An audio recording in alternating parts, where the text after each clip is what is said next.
Malam itu gelap dan penuh kabut. Suasana di Jalan Alas Roban, kawasan hutan terkenal di Jawa Tengah, terasa sangat sunyi.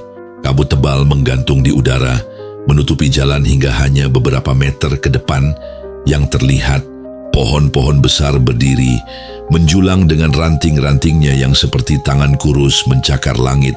Angin dingin bertiup, membawa aroma tanah basah dan daun yang membusuk, menambah suasana suram. Banyak pengendara yang menghindari jalan ini, terutama di malam hari. Alas Roban memang dikenal angker, tapi bagi Rudi, seorang sopir truk berpengalaman, itu hanya cerita kosong untuk menakut-nakuti. Ocha sudah puluhan kali melintasi jalan sepi di malam hari. Meskipun reputasi Alas Roban membuatnya enggan, namun demi mengejar target pengiriman, malam itu ia memutuskan untuk melintasi jalan tersebut. Di dashboard truknya termos kopi hitam dan sebuah jimat kecil. Pemberian ibunya tergeletak.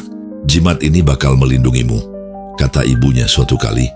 Namun malam itu Rudi mulai merasakan sesuatu yang aneh. Saat Rudi memasuki hutan, jam di dashboard truk menunjukkan pukul 11 malam. Suara jangkrik yang awalnya teratur tiba-tiba berhenti, digantikan oleh bunyi ranting yang patah.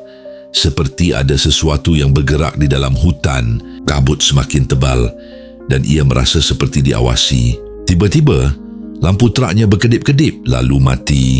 Ia menghentikan kendaraannya dan turun untuk memeriksa. Saat memeriksa mesin, suara langkah kaki terdengar di atas truknya. Ia menengadah tetapi tidak ada siapa pun. Ketika ia menoleh ke ujung jalan, sebuah siluet perempuan berbaju merah muncul di tengah kabut.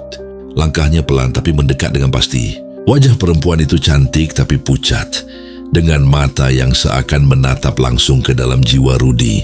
Bibirnya tersenyum samar, tetapi ada sesuatu yang membuat senyum itu terasa menyeramkan.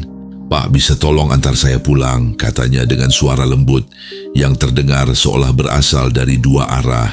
Dengan ragu, Rudi mengiyakan. Ia membuka pintu truk dan perempuan itu naik. Namun sepanjang perjalanan, ia merasa jalan yang dilalui seperti tak berujung. Pohon besar di sisi kanan dan batu besar di kiri terlihat berulang kali. GPS di dashboardnya terus menunjukkan angka koordinat yang sama, seakan ia tak pernah bergerak.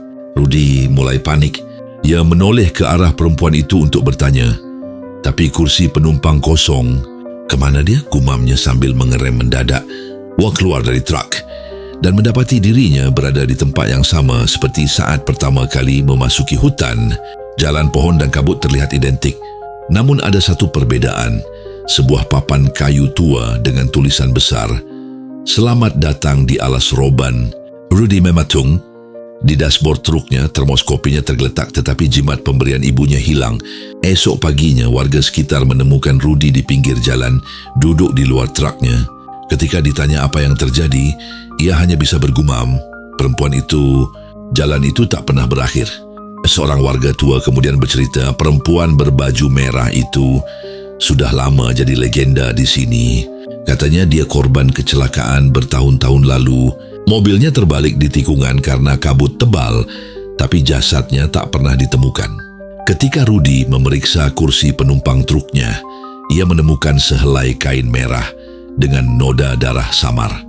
Di dashboard, jamnya berhenti tepat pada pukul 11.47 malam, waktu kecelakaan perempuan itu. Kisah Rudi menambah daftar panjang cerita mistis tentang Alas Roban. Bagi sebagian orang itu hanya cerita rakyat, tapi bagi Rudi, malam itu adalah kenyataan yang sulit dilupakan. Mungkin hutan ini bukan sekadar jalan biasa. Mungkin ada sesuatu yang tak ingin kita lewati.